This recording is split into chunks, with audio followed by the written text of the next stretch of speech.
So envelope? it Oh, says hope and the amount is there. oh, sige. Nakalagay Kasi hope. ang sakit naman nun, or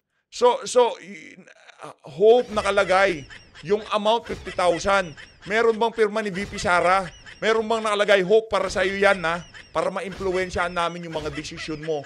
Congressman Marcoleta, you are not a member of this committee, so Nako. therefore you are not allowed. Bago ho natin umpisahan ang ating video, meron lang ho akong isang pakiusap sa mga kaibigan ni Kong Dante na makakapanood ng video na to.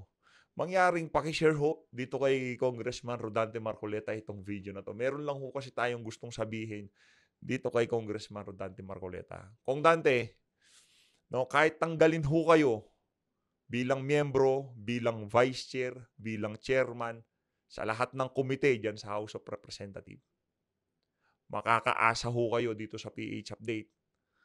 At ang mga subscriber ho dito, kung ano man hong maging desisyon nyo sa mga susunod na panahon, makakaasa ho kayo ng suporta sa amin dito.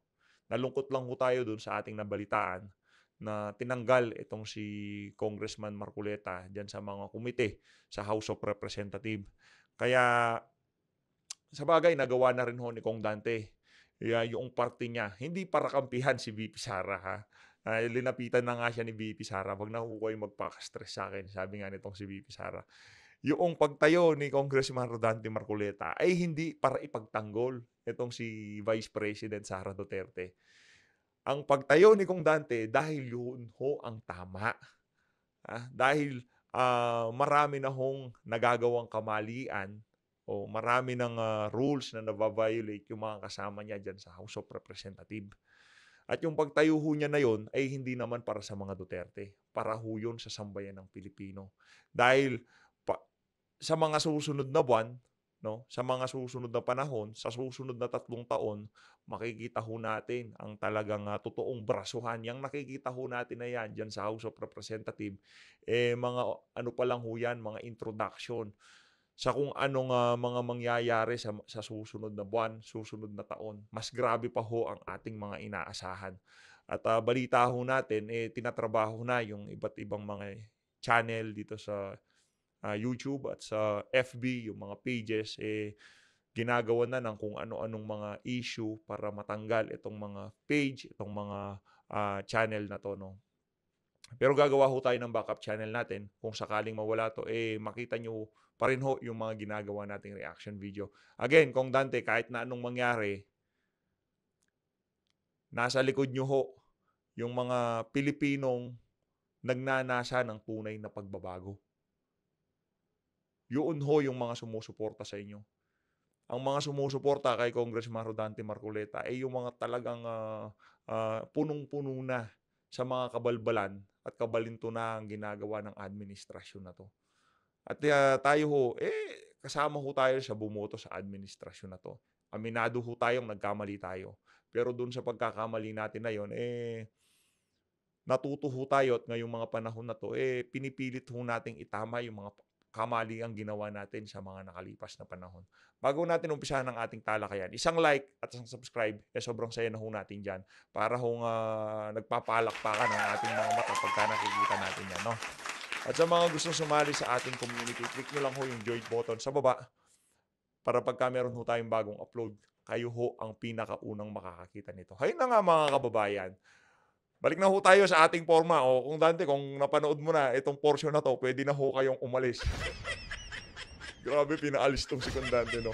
Ang ganda lang yung mensahe natin sa kanya. Pero mamaya papanoorin ho natin yung pagsasalita niya doon sa committee ng Committee on Good Government and Public Accountability kahapon. Na kung saan marami ho siyang i-raise na question doon sa committee.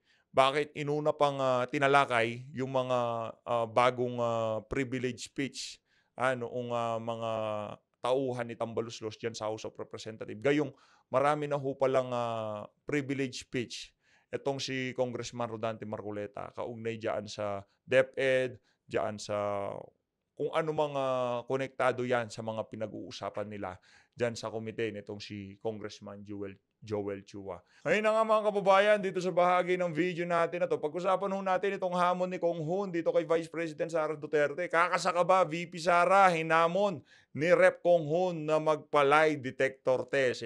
Ang tanong, ikaw kakasaka ba? Paano pagka tinanong ka ni VP Sara, gaano ka totoo? O talaga nga bang involved ka sa ipinagbabawal na pulburon? O di naman nung kaya, paano kung ganito ang itinanong sa'yo, Kong Hun?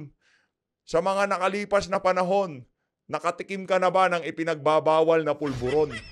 Kaya bago ho kayo maghamon, bago ho kayo mag-angas, nakita ko yung video mo lang yaka po, pamano-mano ka pa kay Marcos Jr., kitang-kita yung pagkaaso mo, no? Bago kayo maghamon, siguraduhin nyo na malinis kayo. Baka pagka pinalagang kayo, iiyak-iyak naman kayo sa amo nyo. Unahin na ho muna natin itong si Ben Tulfo. Ito wala ho tayong masamang tinapay dito sa mama na to. Again, sa mga Tulfo, dito kay Erwin, dito kay Rafi, kung tayo tatanungin, mas tigas ho talaga yan, sa totoo lang, no? Tigas ho talaga yung si Ben Tulfo. Kaso, ang hindi lang ho natin nagustuhan dito sa pananalita niya na to, hindi pa ho siya naging senador, ang angas-angas na ho niya. Imbis na pasalamatan na lang yung mga Pilipinong nagtitiwala sa mga Tulfo, pinaandaran ho tayo na kesyo totoo daw sila. Ibigay na ho natin sa kanila yun. Di kung totoo kayo, di kayo na, wala namang problema sa amin yun eh. Pero ang issue lang ho dito, sa loob ng 3 taon, tanong ko lang tanong lang ho natin to, ano na hong nagawa ni Rafi Tulfo? Sa Senado hindi dun sa programa niyang pinag-aayos niya yung mga magkakabit, mag-away kapitbahay, hindi yon. Doon ho talaga merong nagagawa yang si Rafi Tulfo. Pero sa Senado, ano hong nagawa ni Tulfo? Kaya nagtataka ho tayo bakit nangunguna sa rating itong mga Tulfo na to. Kasi kung pagbabasihan natin, yung ginagawang trabaho ni Rafi Tulfo diyan sa Senado, my goodness. Wala pa ho tayong nakitang trabaho nitong si Rafi Tulfo sa Senado na pwede nating ipagmalaki na yan trabaho ni Rafi Tulfo. Ngayon, magdaragdag pa tayo ng 2 Tulfo. Mag-isip-isip po tayo mga kababayan. Ang kailangan natin, yung may tunay na pagmamahal sa inang bayan. Kagaya nitong si Congressman Rodante Marcoleta, nitong si Atty. Vic Rodriguez, Atty. Trixie Cruz Angeles, Senator Bato de la Rosa, Senator Christopher Bongo, yung hindi ho nabibili yung kanilang mga prinsipyo. Napakaraming kalokohan na nangyayari ngayon sa bansa natin. Napakaraming korupsyon, napakaraming gutom, napakamahal ng presyo ng bilhin. Kriminalidad, yung kursada ng mga yan, talagang yung mga kriminal, hinahabol nila. Kumusta naman ho mga nangyayari ngayon? Mga minor de edad, nagkakandawalaan pag nakikita nila, nagugur na. Narinig niyo ho bang nagsalita itong mga Tulfo na to? Binatikos ho ba nila itong mga nangyayaring karumal-dumal na krimen ngayon sa ating bansa? Pag laganap ng illegal na droga, meron ho ba kayo naririnig? Kaya kung yung mga kamag-anak nyo, nakaset ng utak na iboto itong mga Tulfo na to, mag-isip-isip ho tayo. No?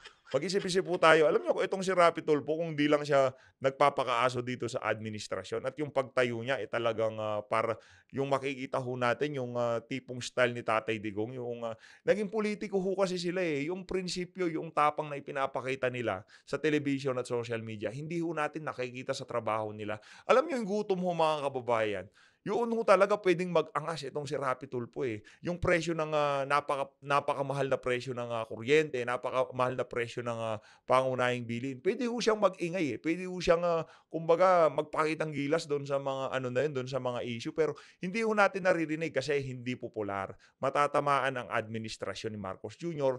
at napakaaga pa para mamulitika. At speaking of pamumulitika, kung inyong mapapansin, itong si Rafi Tulfo, kasama ho yan, kumbaga, sa plano, ika nga. Ang pinapalabas ho nila na plan A dyan, si Tambaluslos. Pero wag ho kayong basta-basta maniniwala dyan, no? Ang baka ang mangyari ho nito kasi magpakatotoo ho tayo.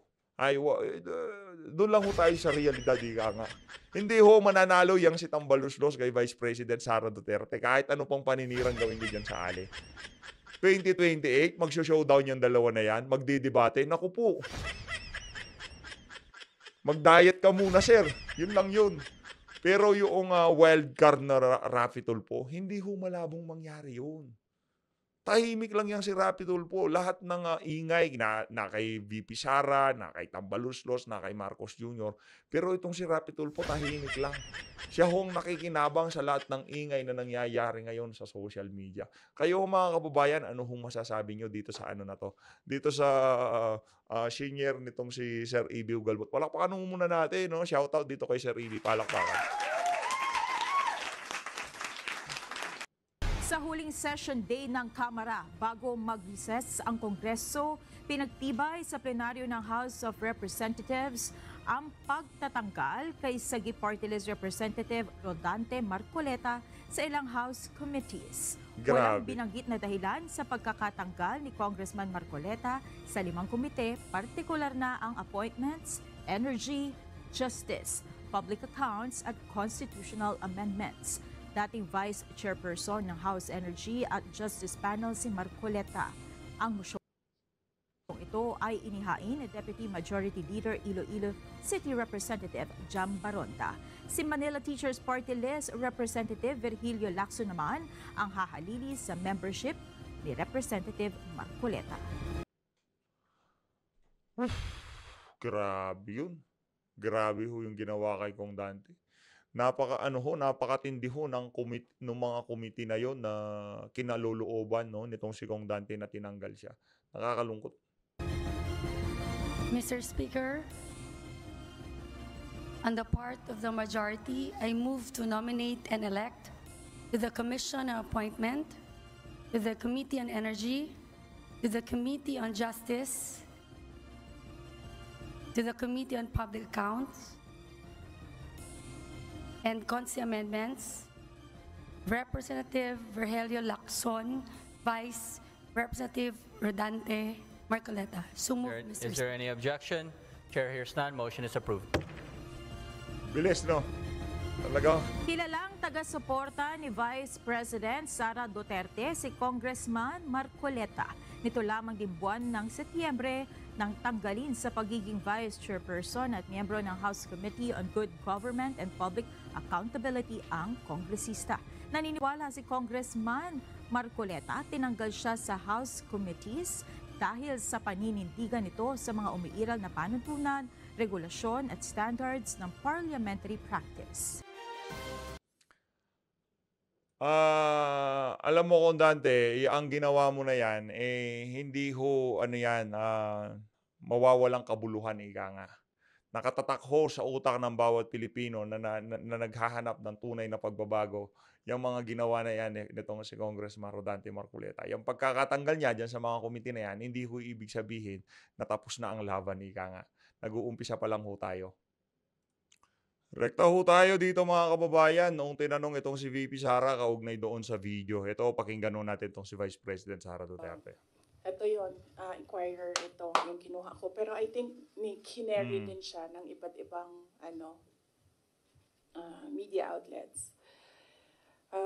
The impeachment is especially on the misuse of public funds and technical malversation and violating the 1987 Constitution because a government official is bound to follow the Constitution. So last year pa lang, meron na siyang grounds for impeachment. Kaya sinasabi ko, ginagawa nila ng paraan, pumasok lahat nung kailangan nila doon sa pinag-usapan nila na grounds. And then yes, nagsalita, kanina sinabi ko, one track is impeachment. Nandito si Castro, nandito si Trillanes. Sino, alam ko kung sino, pero hindi ko siya masabi. At the proper time, siguro, pag lumabas na yung story about sa kanya, sasabihin ko yung lahat ng alam ko. Pero hindi pa kasi lumalabas dito sa hearing yung pangalan niya eh. So, pag merong nagsalita dyan about sa kanya, sasagutin ko. Sasabihin ko kung sino. So, iisa lang ang handler Naku po. ni Risa Ontiveros, ni Sunny Trillanes, Naku. at ni Franz Castro. Mm. Although si Franz, parang I think she's serving two masters.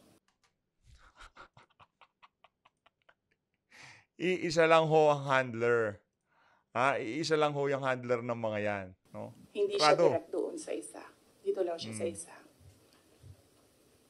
Isa lang ang handler nilang tatlo.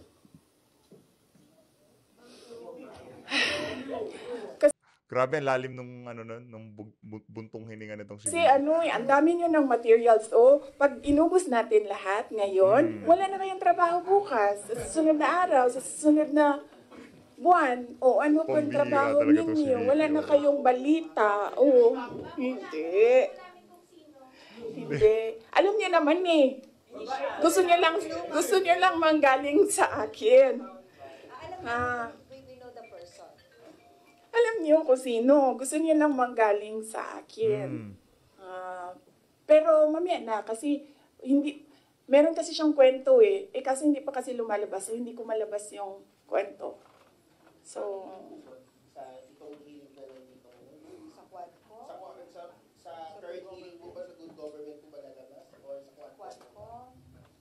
sa good government. About sa akin, wala naman ako doon sa Quadcom I think sinubukan natin ni Trillanes yung sabi niya mas masahol pa ako kay PRD. Kasi hindi niya ata ma-prove. So, tinigilan niya ako doon sa EJK. So may in-expect Sinubukan kayo nga ni ng Trililing yun. information against sa'yo doon sa good government na hearing. Ano daw? Sorry. So meron kayong, yung hinihintay nyo ng kwento, may na-expect kayo doon ng kwento sa good government na hearing about sa'yo, ma'am? Hindi about sa akin, about sa kanya. Okay. I mean, yes, about sa akin. Pero, Coming from him. Gearing towards him. related sa kanya. May video pa yun Naku po, yan na nga ba sinasabi natin. Any follow-up, Kat? Tapos sabi nila, ako daw yung hindi mapagkatiwalaan. Hindi nga lumalabas yung video. Wala nga nakakaalam ng video Ako lang. Video, ma'am. Naku po. Ma'am, anong video, ma'am? Basta. Tataob ho lahat. Maghahalo balat sa tinalupan pagka itong si BP Sara, linabas niya na yung video. Ma'am, anong Ayaan lang ho natin sila, nasa upper hand sila ngayon, feeling binubugbog na ito si BP Sara. Patawa-tawa lang yan. video po yun, ma'am? Ay, pag sinabi ko yung gender, alam niyo na kagad kung sino Anong video? Naku. Alam niyo naman, di ba? Gusto niyo lang talaga manggaling sa Ma'am, no, akin. hindi po. JC, alam mo. Ma'am, hindi po. Hindi mo alam. Antayin natin. Mahaba kasi yung kwento sa kanya. Pinangungunahan pa si Tapos, VP. ko yung parte lang ng question na yan, sayang naman yung ibang chismis. Hindi chismis yun kasi ako yung ako yung may alam. Naku. Hindi, iba pa. Yeah. Hindi ito yung pulburon. Hindi din. Oo. Hindi pulburon, ha? Hindi ho siya pulburon. Hindi siya pulburon. Wala na bang question? Ano na ito? Ma'am, Fishing so- na ito. Fishing. Last Ito. question, ma'am. Dito naman ho mga kababayan, panoorin ho natin kung paano winasiwas. Ang nagtatatong ho kay kay Gloria Mercado, yung si Jude Asidre, yung tabachingsing nitong yung isa sa mga aso nitong si Tambaloslos. Pakinggan ho natin Dito ho niya ilalabas yung mga envelope. At least, Mr. Chair, I would know the Vice President is watching us because she just had a press conference and she said that she's denying giving former DepEd Undersecretary Gloria Mercado 50,000 for 9 months. And the Vice President saying that Mercado was Hindi pa ho napatunayan, wala pang mga ebidensya, maging itong si Mercado hindi pa niya direktang pinangalanan itong si BP Sara. Yung sinabi lang ni Mercado kay siya yung nagbigay sa kanya, pinapasabi, bigay daw ni VP Sara. Hearsay pa ho yun pinapabigay ni VP Sara. Hindi naman direktang nanggaling kay VP Sara at binigay dito kay Mercado. Meron pa akong nasa gitnang tao. Kaya huwag mong diretsahin na si VP Sara kagad ang nagbigay, anak ng tokwa. Kaya kayo na paghahalata eh. Yan kasi yung problema, sir. Bago ka umupo dyan, gawa ka na lang ng food vlog. Turuan mo kami kung paano magluto ng adobo at sinigang na baboy. Was let go because she used DepEd to solicit donations from the private sector amounting to 16 million without her knowledge. And she adds that she will provide the media with paper trail to back up her claim, describing Mercado as a disgruntled former DepEd official. I think, ma'am, given your long history and long service to the Anong... sige. Tuloy muna 40 long natin. years, I think it's fair. Alam niyo mga kababayan, kung yung bata, pagka nakikita natin, medyo chubby ng kakagigil. Yung pakiramdam ko pag nakikita ko itong si Jude Asidre, alam niyo ba yung pagka may kainan, tapos yung handa yung paborito nyo, alam ko yan, yung mga paborito nyo. Yung pampabata, yung naka-plakda na, na baboy. Kung paanong panggigigil ang ginagawa nyo doon, yung pakiramdam, pag nakikita ko yan si Jude, yun ang panggigigil na nararamdaman ko. Para akong nakakakita ng lechon. For you to Very be sad. given the opportunity to reply to the Vice President. I think I don't want to do this, but Naku since po. siya na yung nagsabi, Sige. i-turn over ko na yung envelope. Envelope. Envelope, meron bang lagda dyan si VP Sara?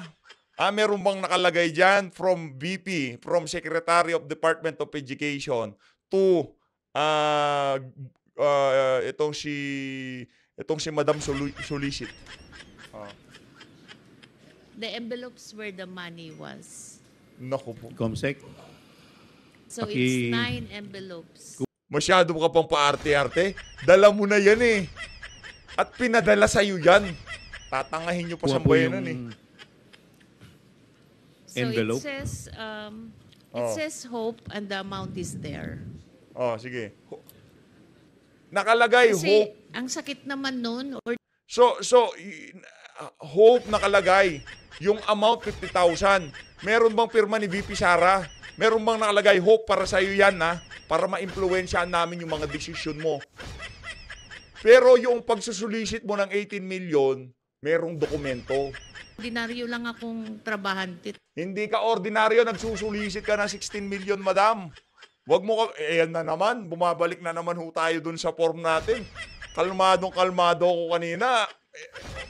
Kaya ayoko tinitira itong mga ganito eh. Gusto ko pa naman ngayong araw na to, si PH kalmado lang ngayong araw. Walang masyadong bakbakan.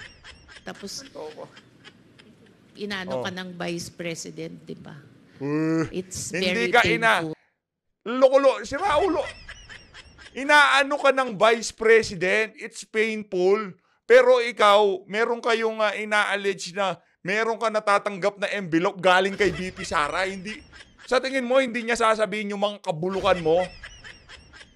Lakas pala ng tama mo, madam eh. Nagsulisit ka ng 16 million, nang hingi ka ng pera. Ayon dito kay VP Sara na walang kaalam-alam ang agency head. Ganon kayo ho kawalang hiya. Ma'am, ilang taon na po kayo? I hope you don't mind.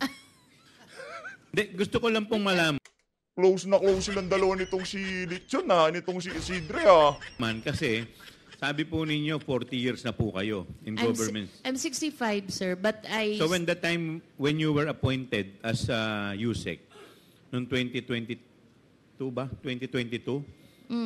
How old were you? I was How old? 64. 64. Yeah. I'm sure sa edad ninyong yan, after pagkatapos nyo pong pag-ingatan yung iyong pangalan for the past. Suki ho sa ombudsman yan. Huwag niyong tangahin sa bayan ng Pilipino. Suki ho sa ombudsman. Meron ho siyang mga kinakaharap na problema.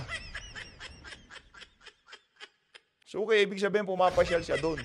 Kahit tayo naman, suki din tayo doon. Nagbebenta tayo doon eh. Ay, nako, politika talaga. Politika nga naman. 40 years? Sabutin ko yun. Yes, sir. So, okay, anyway, Madam, alam ho namin Alam ho namin, pagkatapos ng hearing na yan, magretiro na kayo, okay na kayo. Alam ho namin yun. Kahit hindi nyo sabihin, kahit walang magsabi, kayo ho nakaset na ang inyong buhay for life. Pagkatapos ng hearing na yan, tapos na ho, okay na kayo. Sa bagay, kahit di matapos yan, kaya nyo nga magsulisit ng 16 million base dito kay Vice President Sara Duterte. Ano ba naman yung mga ano dyan? Baka ano lang yan, walang kakwenta-kwenta yung mga ano dyan.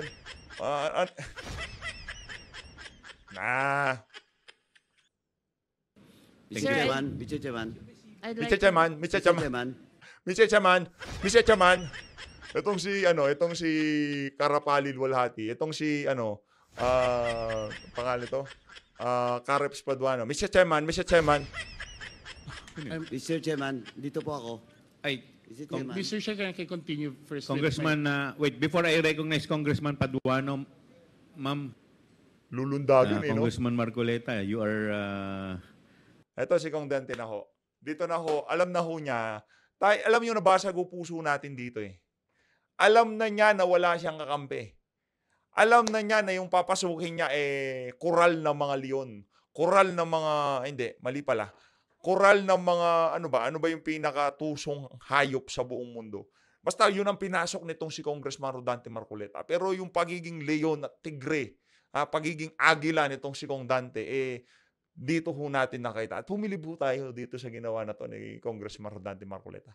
Sa totoo lang, ayaw ko na hong panoorin to Kasi yung tipong wala man lamang yung tumayo para sa tama. Alam naman ng mga congressman dyan sa House of Representatives na yung ginagawa nila na yan, wala na, malayo na sa katotohanan, ika nga. Pero pinagpapatuloy lang ho nila para masatisfy yung kagustuhan ng kanilang Diyos dyan sa House.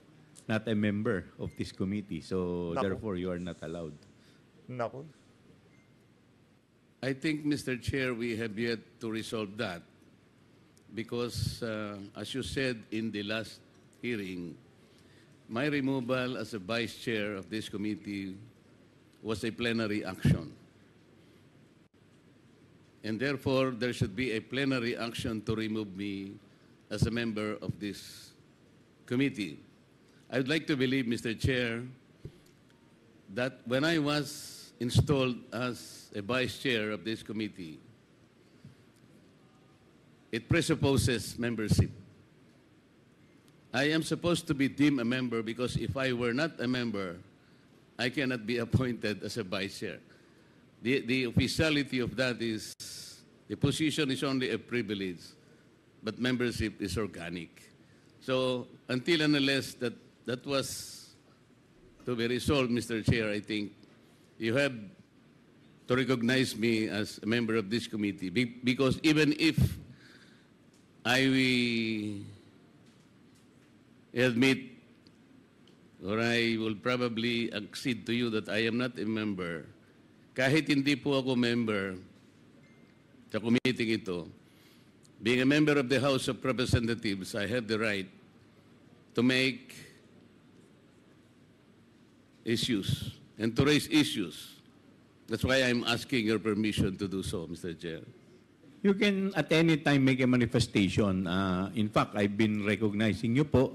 But with respect to the issue, May papupo pa kayo dyan Kala mo talagang rinirespoto na lang si Kong Dante. Yung mga lokal dyan sa Maynila, alam nyo na kung sino iboboto. of your removal, the committee is not in the position to answer that. Maybe you can question the Committee on Rules. Sila po ang proper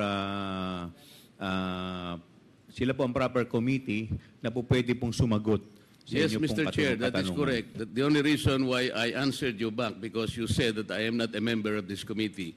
I should not have raised that at all had you not said it. But may I continue, Mr. Chair, in raising some procedural issue because during the first hearing, I know that the very basis of this inquiry in aid of legislation was Yung malaking organisasyon na nasa likod nitong si Kong Dante, yung mga nasa programang pagka napapanood natin siya, sa tingin niyo ho ba anong nararamdaman nila nito?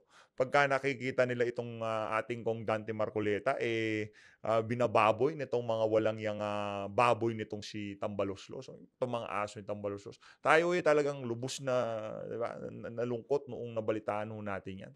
The privilege speech. For example, dun sa Committee on Energy, napakahalaga ho niyan kasi talagang tinatayuan ni Kong Dante yung yung mga kalokohang ginagawa ng mga service provider ng electricity. No, talagang yung mga issue ho wala ho siyang pinapalampas, kaya nalulungkot ho tayo nung tinanggal yang si Kong Dante doon sa mga committee na yon. Tuloy. Delivered by Honorable Valeriano. And I would like to make of record, Mr. Chair, although I was unable to do that during the first hearing, the privileged speech shouldn't have been allowed at all based on our rules. Our rules specifically states that no the privileged hour if the concerns he is to raise in his privileged speech principally and directly relates to a bill under consideration. At the time, Honorable Valeriano, Mr. Chair, delivered his privileged speech, the General Appropriations Bill was already filed on August 27, 2024. He took the floor on September 3, and therefore, any concern relating to the subject matter in the budget or in the bill should not have been allowed at all. And then, this morning, I saw the agenda, Mr. Chair. There was an additional agenda added in this committee, and this is supposed to be the manifestation raised by Congresswoman Louis Stroh. And I saw in the notes that it was taken up as motu proprio matter, Mr. Chair. On procedural matters, I don't know how it should be done because motu proprio, to my mind, is something that would indicate an official action taken without formal request from another party. And so my question, Mr. Chair, is how did the committee took it on a motu proprio basis when it was a manifestation taken by another party? I see it a very unusual procedure, Mr. Chair, because this representation, I would like to recall that sometime in March 2024, delivered a privileged speech dealing on the same subject matter, and I think even more, I questioned the several irregularities pointed out by the Commission on Audit, specifically in 2017, 2018, and 2019, covering the audit report of COA in the Department of Education. In that privileged speech, Mr. Chair, I took note of the sum of something like 3. Ayun na nga mga kababayan, dito na ho natatapusin ang ating reaction video. Magkaganon pa man, supportahan lang ho natin. Tuloy-tuloy tayo dito kay Congressman Rodante Marcoleta. So guys, maraming salamat ho. Mag-iingat ho kayong lahat. No? Mag-iingat ho kayong lahat. Kung di ko pa napanood itong video na to, click nyo lang. Mahalin natin ang Pilipinas.